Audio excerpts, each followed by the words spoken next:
Hi friends, मैं श्रवण कुमार मिश्रा और आप जुड़े हैं एसके ट्यूटोरियल के साथ में। एसके ट्यूटोरियल में हमने इससे पहले क्लास 9th के चैप्टर सेकंड के लगभग जितने भी कॉन्सेप्ट थे, चाहे पॉलिनोमियल्स क्या होते हैं और क्लासिफिकेशन ऑफ पॉलिनोमियल्स क्या होता है, अलजेब्रिक एक्सप्रेशंस क्या होते हैं, उनका आपस में डिवीज़न कैसे होता है और रिमाइंडर थ्योरम क्या होता है, फैक्टराइजेशन फैक्टर थ्योरम क्या होता है। तो इन सारे टॉपिक को हमने कॉन्सेप्ट को अच्छे से समझ लिया था। आज इससे पहले मैंने पॉलिनोमियल से रिलेटेड कुछ प्रॉब्लम एक वीडियो में और दिए थे। आज उसी टॉपिक से रिलेटेड कुछ और प्रॉब्लम्स को मैं आपके सामने लेके आया हूँ, जो क्लास 9th की बुक से संबंधित है। बुक में दिए हुए प्रॉब्लम्स हैं, एनसीईआरटी की बुक में दिए हुए हैं। तो अगर आपको कॉन्सेप्ट नहीं आ रहा है, इन सब कॉन्सेप्ट को समझने में दिक्कत है, तो आप मेरे चैनल पे जा कर के और जो भी आपको कॉन्सेप्ट समझने में दिक्कत है, जो भी आपको टॉपिक समझने में दिक्कत है, उसकी थ्योरी आप समझ सकते हैं और बहुत अच्छे से उनको समझने के बाद ही आप इन प्रश्नों को, इन क्वेश्चंस को बहुत आसानी से कर पाएंगे। और आपसे छोटी सी रिक्वेस्ट है कि आप वीडियो को देखते हैं और अगर देखने पे आपको कुछ अच्छा लग रहा है, आपको समझ में आ रहा है, तो कृपया करके चैनल को लाइक, शेयर और सब्सक्राइब अवश्य करें। इससे ज़्यादा लेट ना करते हुए आइए क्वेश्चंस की श्रृंखला को बढ़ाते हैं। पहला क्वेश्चन है, find the remainder when x cube plus 3x square plus 3x plus 1 is divided by x plus pi. तो इस क्वेश्चन में, इस क्वेश्चन को करने से पहले हमें क्वेश्चन को समझना होगा कि इसमें रिमाइंडर की बात की हुई है। हमको क्या निकालना है? रिमाइंडर। और रिमाइंडर निकालना, पहला प्रॉब्लम रिमाइंडर निकालना हमें बताता है रिमाइंडर थ्योरम। जैसा कि रिमाइंडर थ्योरम में हमने पहले ही पढ़ चुके हैं कि अगर दो पॉलिनोमियल्स दिए हुए हैं, इसको हम पी एक्स मान लेते हैं। ये क्या हो गया आपका? पी एक्स हो गया। ये क्या हो गया? क्यू एक्स है। यहाँ पर पी एक्स का जो डिग्री है वो 3 है, 3 है। यहाँ पे क्यू एक्स की जो डिग्री है वो 1 है। हमें पहले ही बताया गया है रिमाइंडर थ्योरम के अकॉर्डिंग,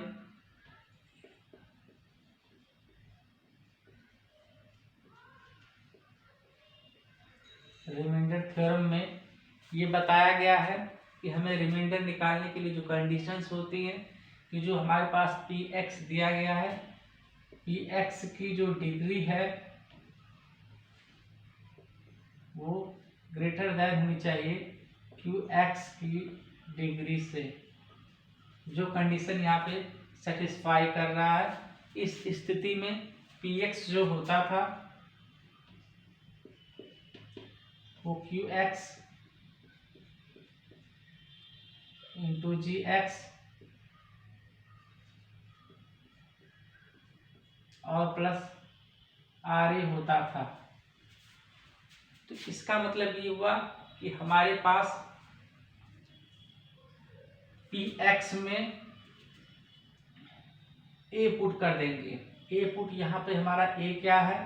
दिए गए इक्वेशन में क्यू एक्स में दिया गया है एक्स प्लस पाई, जहाँ पे ए क्या है हमारा? पाई। इस पाई की वैल्यू जब हम पी एक्स में रखेंगे, putting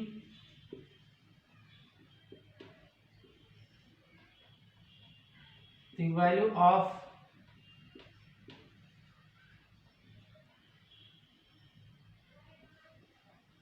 the value of x is equal to pi in px। जब ये हमेशा x की जो वैल्यू है, यहाँ पे होगा क्या कि x plus pi is equal to 0 और x इज इक्वल टू यहाँ पे हमें मिलेगा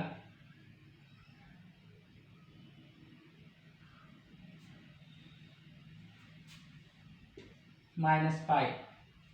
ये जो माइनस पाई है, जब हम इसमें रखेंगे, क्योंकि पी एक्स हमारा दिया गया है x cube plus 3x square plus 3x और +1, ये आपको दिया हुआ है। इसमें हम p is equal to x is equal to -pi रखेंगे, तो यहाँ पे हमें मिलेगा -पाई का क्यूब +3 -पाई का square 3 into -pi +1, then it's come -pi का क्यूब +3 पाई स्क्वायर -3 पाई और +1। ये आपकी वैल्यू हो जाएगी PA। ये क्या हो जाएगा आपका रिमाइंडर जो आपका आएगा वो आएगा -पाई क्यूब +3 पाई स्क्वायर -3 पाई +1। ओके, तो इसमें हमने क्या किया इस क्वेश्चन में? इस क्वेश्चन में हमने किया कि हमारे पास जो रिमाइंडर थ्योरम है, हमें पता होता है कि रिमाइंडर थ्योरम में जो x प्लस पाई होता है, वह जो x प्लस ए होता है, जो यहाँ पे a की जो वैल्यू होती है इसको हम 0 के बराबर पुट करते हैं, इससे हम x की वैल्यू ले लेते हैं और यहाँ से x की वैल्यू इस px में रखते हैं, तब जाके हमें जो PA इज इक्वल टू मिलता है, दैट्स नोन एज रिमाइंडर। तो हमें रिमाइंडर थ्योरम से ये पता हुआ है, पहले से ही पता है कि अगर px की जो डिग्री है वो qx की डिग्री से ज़्यादा है और then there exist a real number a, then such that ये जो वैल्यू है ये हम px में पुट करते हैं और जो pa मिलता है that is known as the remainder. ठीक है, इस प्रॉब्लम में अगर कोई आपको प्रॉब्लम है आप कमेंट करके मुझे बता सकते हैं, मैं दोबारा से आपको इसको समझा दूंगा। सेकेंड क्वेश्चन पे आते हैं।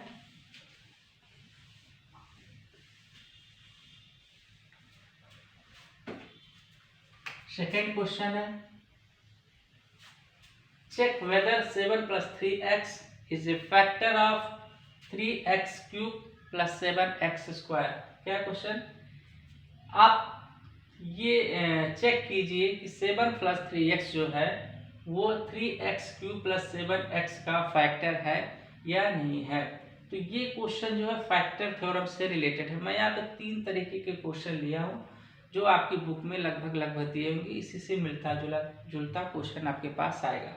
तो इसमें कह रहा कि 7 + 3x जो है वो चेक कीजिए कि 3x क्यूब + 7x का फैक्टर है या नहीं है। तो हमने फैक्टर थ्योरम का यहाँ पर यूज करेंगे। कौन से थ्योरम का यूज करेंगे? फैक्टर थ्योरम का यूज करेंगे। फैक्टर थ्योरम क्या कहता है? फैक्टर थ्योरम कहता है कि अगर कोई पॉलिनोमियल किसी दूसरे पॉलिनोमियल का फैक्टर है तो जो रिमाइंडर होगा वो क्या होगा? 0 होगा। जो रिमाइंडर होगा वो क्या होगा? 0 होगा। तो यहां से हमारे पास जो px दिया गया है वो है 7 + 3x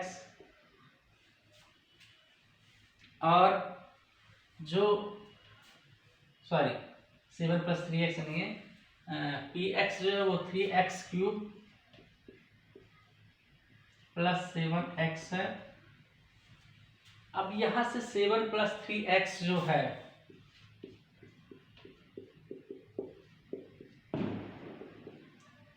अगर ये इसका फैक्टर है, qx अगर px का फैक्टर है तो हमारा ये टर्म 0 के बराबर होगा। किसके बराबर होगा? 0 के बराबर होगा। और अगर ये 0 के बराबर है तो इसका मतलब ये है कि x = -7/3 होगा। ये आपका इधर जाएगा तभी माइनस साइन हो जाएगा और फिर 3 नीचे आएगा, दैट इज -7/3।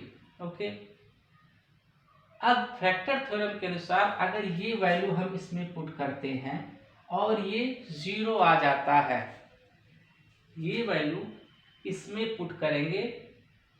अगर px तब 0 आ जाता है तो 7 + 3x जो होगा वो px का फैक्टर होगा। तो आइए पुट करके देखते हैं। p - 7/3 इज इक्वल टू 3, इसकी वजह पे हम रखेंगे -7/3 का whole cube plus 7 into -7/3।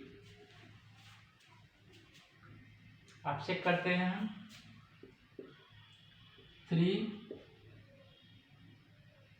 -7 into -7 into -7/3 into 3 और माइनस ये यहाँ से ये माइनस और ये प्लस माइनस हो जाएगा और 7 इंटू 7/3 आ जाएगा।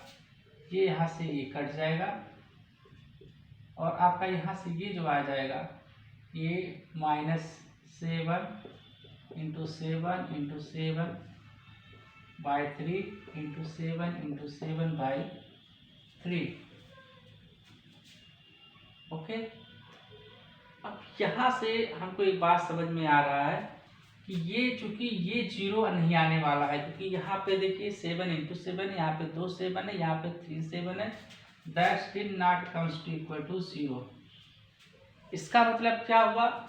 इसका मतलब ये हुआ कि 7 + 3x इज नॉट, क्या हुआ? यहां से हमें ये मिला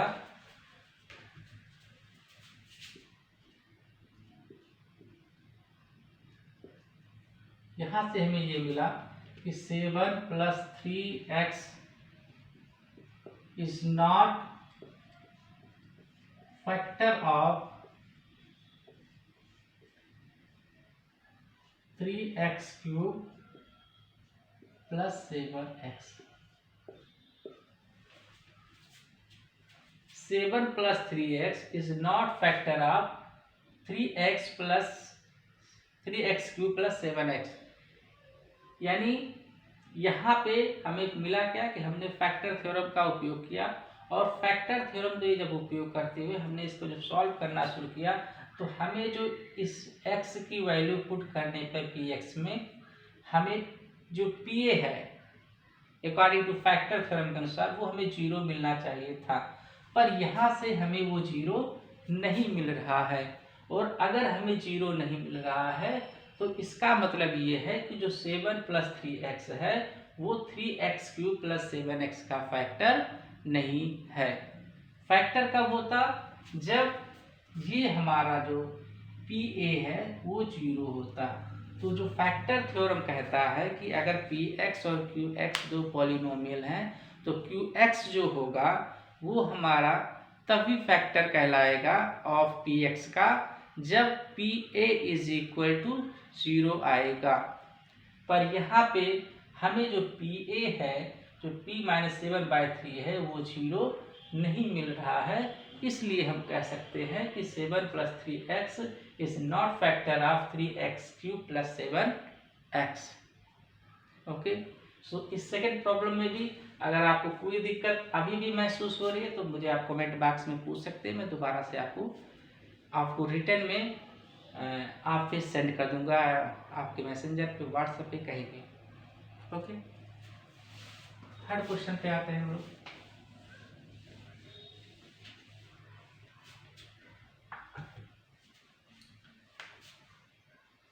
थर्ड क्वेश्चन है, हमको फैक्टर करना है, फैक्टराइजेशन करना है दिए हुए पॉलिनोमियल्स का। तो हमारे सामने दिया हुआ पॉलिनोमियल है 12x² - 7x plus 1।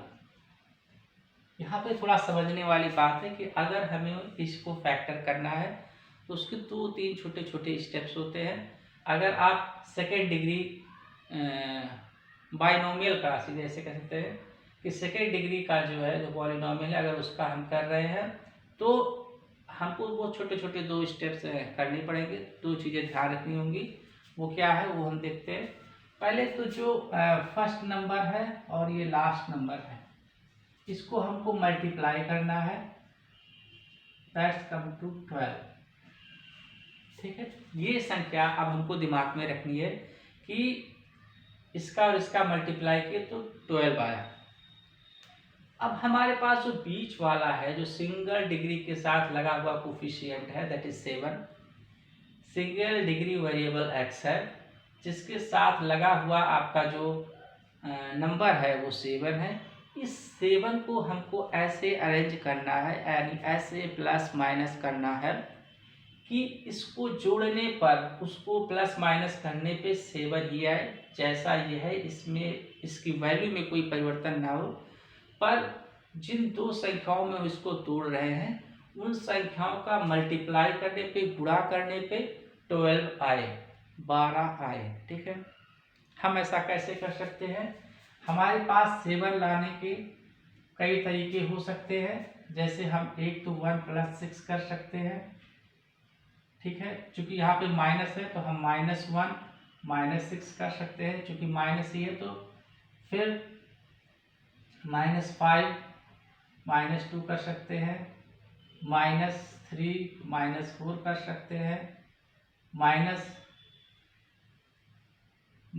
+ 2 कर सकते हैं। कितनी सारी चीजें हम कर सकते हैं यहाँ पे आसपास की संख्याओं में 7 लाने के लिए। पर यहाँ पे हमें ध्यान रखना है कि जो दो संख्याएं हम ले वो कितना आना चाहिए? 12 आना चाहिए। पहला नंबर लेते हैं हम, 1 और 6 का जब मल्टीप्लाई करेंगे तो वो 12 नहीं आएगा, इसलिए हमारे ऑप्शन में से ये हट जाता है। सेकेंड है 5 और 2 का हम मल्टीप्लाई करेंगे तो वो 12 नहीं आएगा, इसलिए इसको भी हम हटा देते हैं। फिर है -3 और 4, इसको हम मल्टीप्लाई करेंगे तो ये 12 आ जाएगा। यहाँ से हमें -3 और 4 संख्या प्राप्त होता है, जो मल्टीप्लाई करने पे 12 आएगा। और हमें संख्या क्या प्राप्त हुई? -3 और -4। अब चूंकि माइनस माइनस प्लस होता है, इसलिए 3 और 4 को जब ऐड हो जाएगा तो वो 7 भी आ जाएगा। और कितना आएगा? -7। और यही इसका कोफिशिएंट है। तो हमें ओरिजिनल में क्या करना है, एक बार फिर से समझ लेते हैं कि हमें जो लास्ट की और फर्स्ट वाले जो हाईएस्ट पावर, हाईएस्ट डिग्री का जो वेरिएबल है उसका और कांस्टेंट का मल्टीप्लाई करना है। जो नंबर आपके पास आएगा उसको लोवेस्ट डिग्री वाले वेरिएबल के जो कोफिशिएंट है उसके जो बगल में है, जो कोफिशिएंट है उसको ऐसे अरेंज करना है कि मल्टीप्लाई करने पे 12 आ जाए और 7 आ जाए। ठीक है। तो हम लोग अरेंज करते हैं। कैसे करेंगे? ये आपका 12x² रहेगा ही, इसको हम लोग -3x -4x लिख सकते हैं, +1 लिख सकते हैं। अब यहाँ से हम इसको इस 12 को 3 × 4 भी लिख सकते हैं, x² -3x -4x +1 लिख सकते हैं। यहाँ से ये 3 और ये 3 और x यहाँ से हम जो है कॉमन निकाल सकते हैं, ये निकाल लिया। यहाँ से 4x -1, यहाँ से -1 कॉमन निकाल लिया, 4x -1, ये ब्रैकेट में हो गया। और फिर ये आपको अलग यहाँ से मिल रहा है कॉमन दोनों तरफ से, दैट इज 4x -1 और यहाँ से 3x -1। तो इस तरीके से हम फैक्टराइजेशन की प्रक्रिया करते हैं, फैक्टर अलग अलग करते हैं। इन तीनों तरीके की समस्याओं में अगर आपको कोई प्रॉब्लम्स आ रही है, अभी भी कोई दिक्कत है समझने में, तो आप मुझे कमेंट में कमेंट कर सकते हैं। और अगर आपको तीनों चीज़ें समझ में आ गई हैं तो कृपया करके चैनल को लाइक करें, शेयर करें, सब्सक्राइब करें। Thank you very much. अगले वीडियो में हम लीनियर इक्वेशंस के साथ, लीनियर एक्सप्रेशंस के साथ आएंगे, जो आपके लिए काफ़ी हेल्पफुल होगा। Thank you very much.